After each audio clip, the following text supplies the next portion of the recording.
Hey, this is Captain Herzon, and today I'm going to be talking about the history of dentistry as we prepare um, for as an introduction to our module on forensic odontology.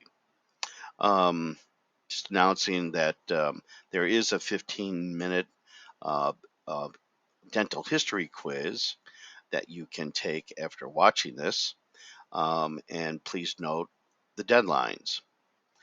There's also a study guide that you can print out if you go to our classroom online and print the study guide off of in modules.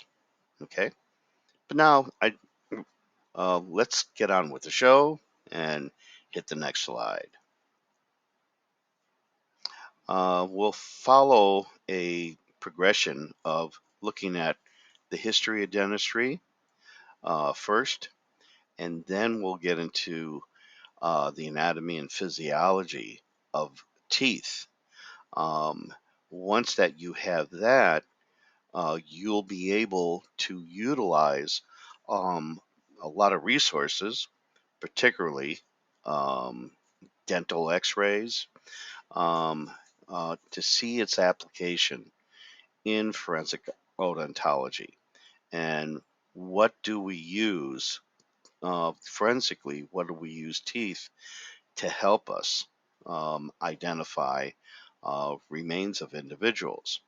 Um, Teeth are of great forensic value, and you'll see that on our next session when we look at the anatomy and physiology of teeth.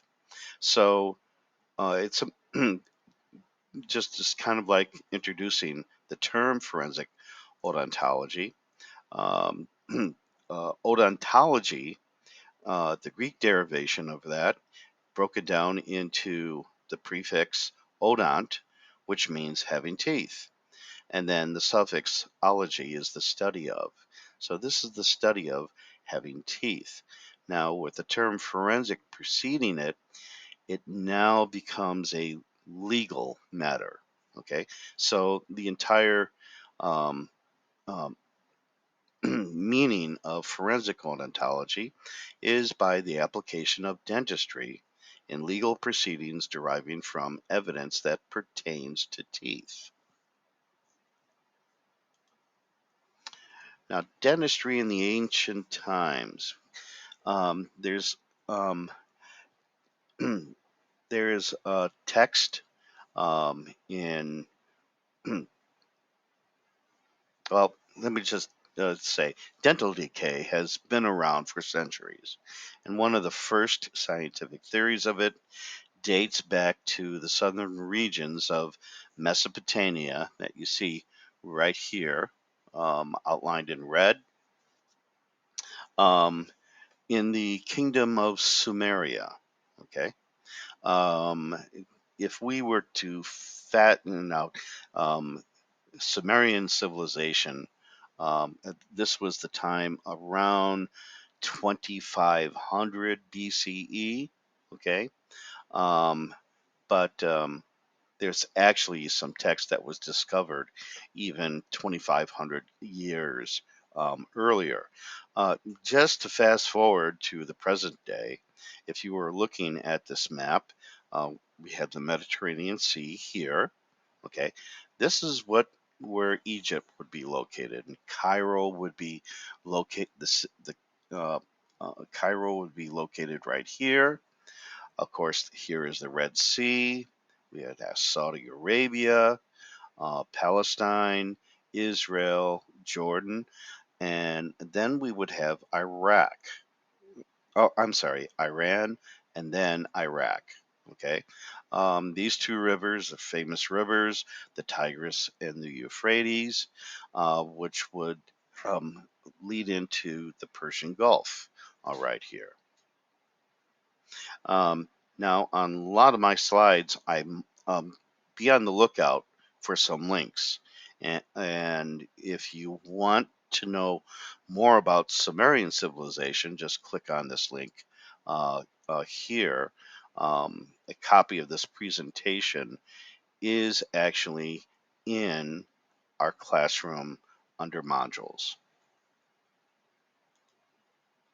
As early as 5000 BCE, demons and even toothworms were thought to be the cause of dental decay, as noted in Sumerian text. This myth stood the test of time through the Roman Empire, the Middle Ages, and all the way up to the early 18th century. Um, um, what's being shown here in this artist representation, in this sculpture, that's portraying the tooth worms. Here on the left is the torment of having a toothache, all right, is equated with the fires of hell, all right. On the right, the tooth worm devours a man. Actually, I think that's opposite. The tooth worm here is devouring the man here. Yes. Okay. Treatments varied. In medieval England, henbane seeds were heated in charcoal, and then the smoke would be inhaled by the afflicted. Some of the first known dental care was in ancient Egypt in 5000 BCE. Toothpaste ingredients included ash from ox hooves, burnt eggshells combined with a pumice paste. And to learn more about these ancient recipes, you can click on this link here. Even dental amalgam got its start in ancient Egypt. They used linen and, yes, beeswax as a dental amalgam to fill in the cavities. By 700 AD, the first dental amalgam for cavities was discovered in China and is known as a silver paste. Here's an example of a tooth that would have that silver paste. And this was a mixture of mercury, silver, tin, and copper.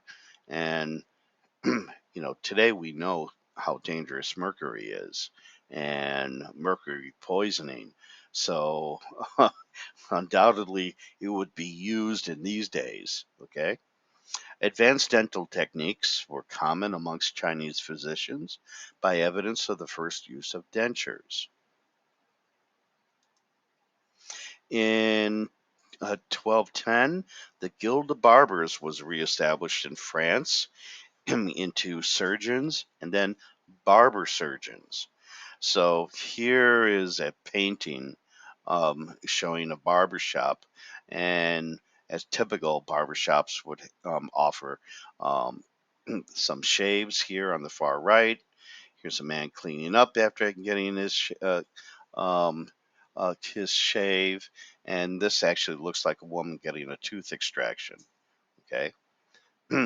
But back then, the local barber, in addition to shaving and trimming hair, also provided services of bleeding, okay, in which they would cut the skin um, to let out blood or use leeches. And this was a good treatment for like relief from migraine headaches, as well as removing toxic substances from the body. Okay. And then, of course, tooth extraction without an anesthetic. In 1530, Artzni Buchlin of Germany published the book on oral hygiene, the little medicinal book for all kinds of diseases and infirmities of the teeth. It was written exclusively for barbers and surgeons. Included were step by step directions for tooth extraction, drilling, and use of gold fillings. In 1723, techniques of modern medicine were introduced by French surgeon Pierre Fauchard. He published The Surgeon Dentist, which included details of oral anatomy, operative and restorative techniques. So this had to do with like tooth extraction and restoring teeth by use of using um, animal teeth or even human teeth, of how to um, um, add, um, replace a person's own teeth, and also denture construction. This is from a couple of his pages, A and B, showing some really gruesome looking tools that thankfully my dentist does not use. And here is some other um, tools that are on display. Um, we've come a long way since then to um, what we find when we sit in a dentist chair today.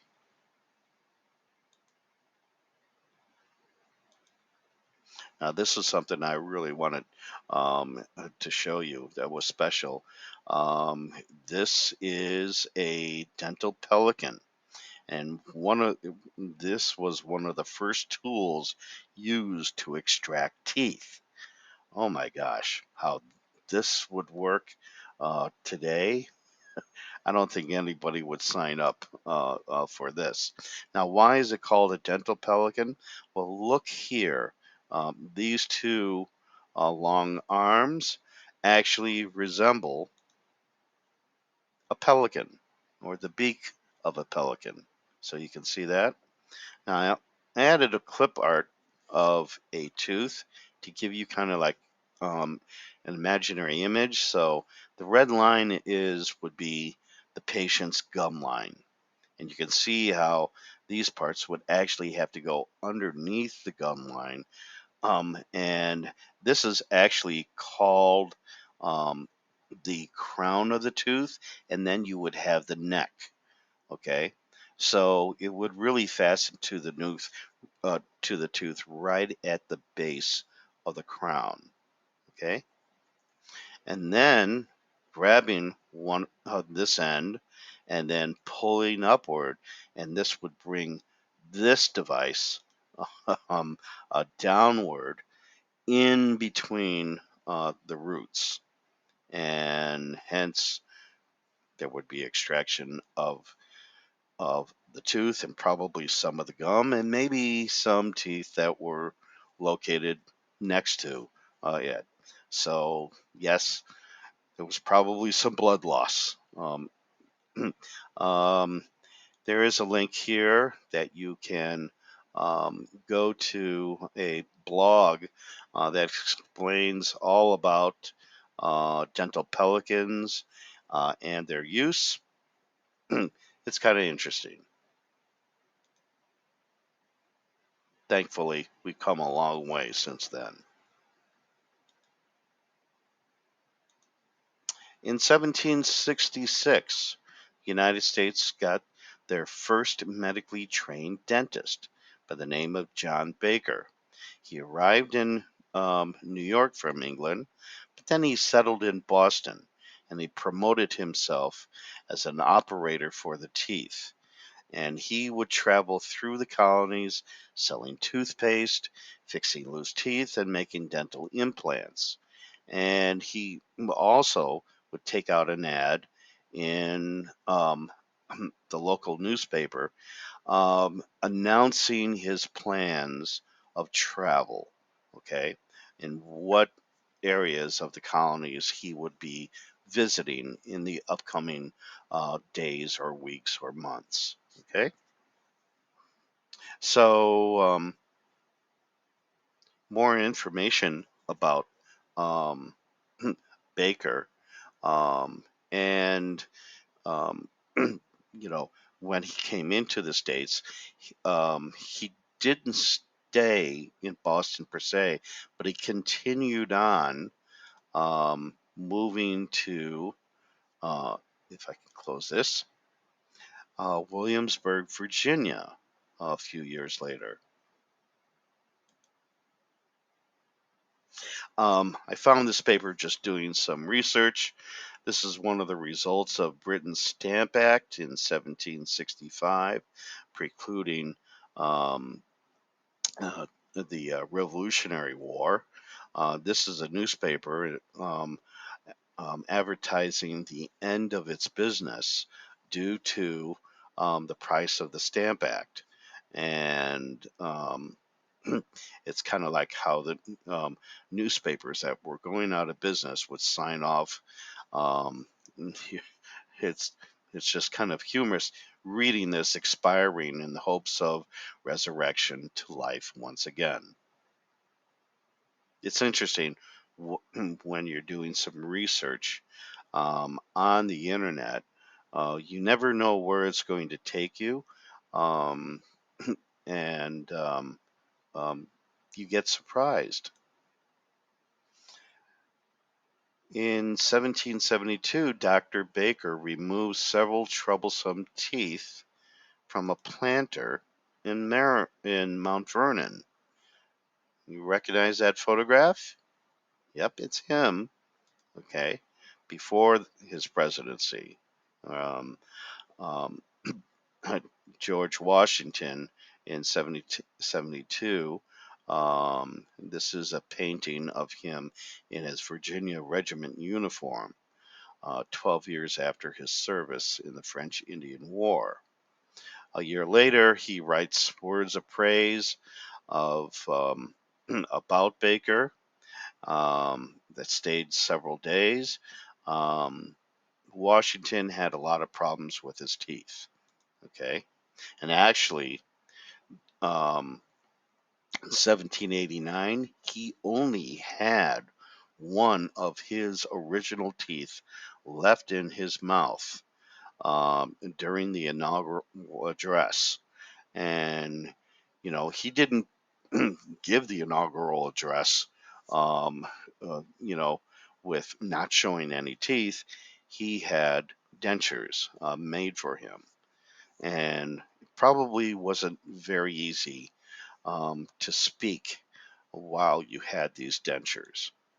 Okay, here's a pair of one of his pair of dentures made by a baker, and the base is made out of hippopotamus ivory, and you can see here is a hole uh, to allow the Washington's only remaining tooth to go through. And so, when you're looking at this, um, this is actually the bottom. Okay. Um, so this is the mandibular section here. And so um, this is the right side of the mouth, right? And this hole right here is on the left hand side, and it's probably the first premolar right here. Okay. Um, this is again one of the few intact dentures worn by Washington. Um, this entire piece, there's a stand right here, a brass stand. Okay, and this is where you would place the dentures at night on top of um, your dresser. Okay, um, the base is made of lead and brass wires, and even some screws or nails were used. Now, where would um, um, Baker get teeth? Um, well, some of these were actually animal teeth. Some of these are, I don't know which ones, but these are teeth from a horse. Okay, it was very common for people who were wealthy to have dentures made for them. And Washington, some of his dentures included his own teeth that had fallen out that he saved, as well as from many African American slaves on his plantation. When they would fall out, Washington would pay them money for their teeth so he could have dentures made for himself. But can you imagine how painful this would be to let this set and probably put a lot of pressure on the cheeks and on the jaw, and then to speak at the same time? Oh, if you click on this photograph, this will take you to website from Mount Vernon.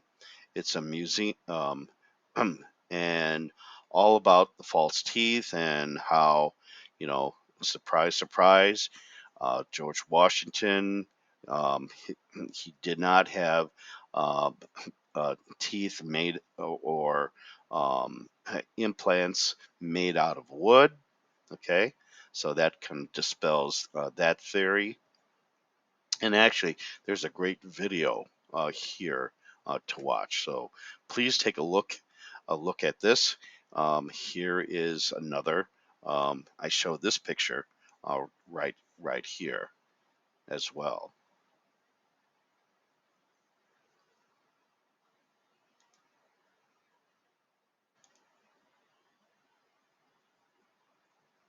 Okay, go to the next slide. Many craft artisans who worked with metals and elephant ivory got interested in dentistry. One of Baker's apprentices was a silversmith by trade, Paul Revere, America's patriot. Before the Revolutionary War, Revere had a brief stint as a dentist. Here's a portrait of him. Revere's ad in the Boston Gazette, advertising um, his services and in making dental implants, and um, he worked out of his home. Now, excuse me. Revere fitted Dr. Joseph Warren, a physician and fellow patriot and close friend of Paul Revere, with a set of ivory dental prosthetics to replace his upper left canine and first premolar.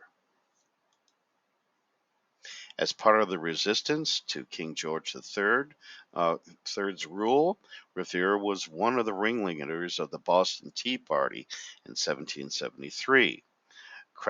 He crafted ingredients for rebel publications and kept tabs on the movement of the British Army. News of impending attack by British forces, Warren dispatched Revere on the night of April the 18th, 1775, to warn American patriots of an arsenal raid in Concord. Okay, and here is a poem for you to play um, about the Midnight Ride. I'll I'll just play the beginning here.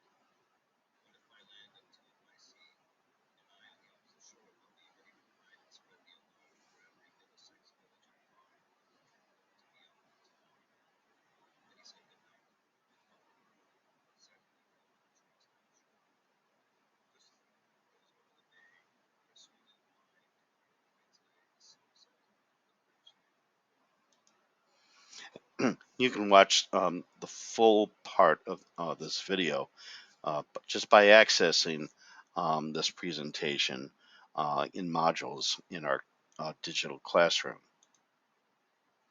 I've been to Boston and hope that you all have a chance to do as well. Here's a view of the North Tower and where they would show the lanterns. And on that infamous night, they held up 2 lanterns to alert everyone that the attack was coming by sea. Um, you can. This is what's really great is touring um, uh, the entire part of Boston, what's known as the Freedom Trail, and there's a link here that will take you to a website about the Freedom Trail. Okay. What's really special about the tour um,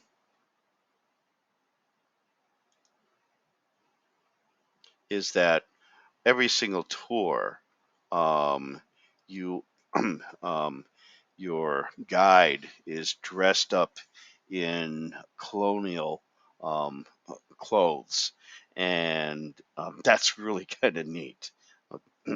So you're walking back into history. It's very thrilling, and I think you all should have a chance of doing that. Paul Revere's home in Boston. Um, when I was there, it was actually closed, so we couldn't go inside. There is a link here um, for more information on his home. Um, One of the things that's on display um, are some of his dental tools. These are some of his uh, dental tools um,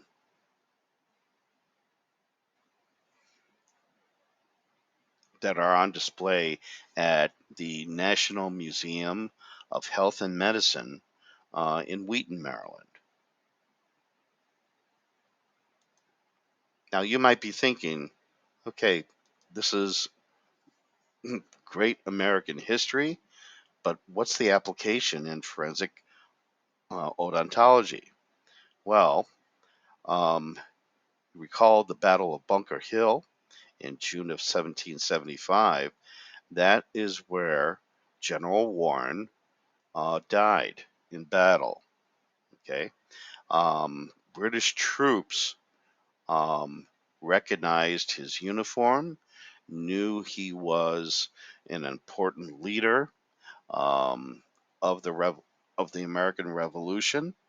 So they actually removed his medals and jackets and anything that could identify him as a leader, and buried him in a mass grave. This is the painting, and the strategy behind that is that um, this would be a demoralizing blow to the American army troops because they could not honor their fallen general, and that's why they removed um, um, all of the habiliments that would help recognize him as a general. This is a painting of of the Battle of Bunker Hill. This is General Warren riding laying here in state. Um, this painting and many others can be seen in the actual rotunda or the hallways, like this one is near the rotunda in the Capitol building. British troops buried Warren's remains in a mass grave. Upon exhumation of the fallen soldiers, Paul Revere recognized his own dental implants and identified Warren's decomposed remains. So this is the first known case in which dental remains were used to identify an individual, and um, which is the first case of forensic odontology. The first dental school in the U.S. opened in 1840 as the Baltimore College of Dental Surgery.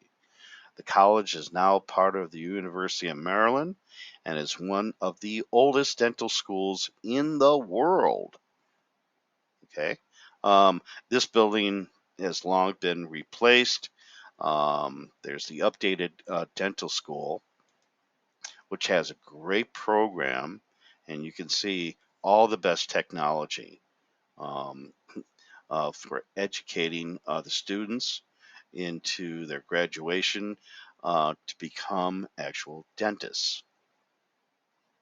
Something to think about. In the next video, we'll start looking at the anatomy and physiology of teeth. So until next time, it's Captain Herzan saying, have a great day.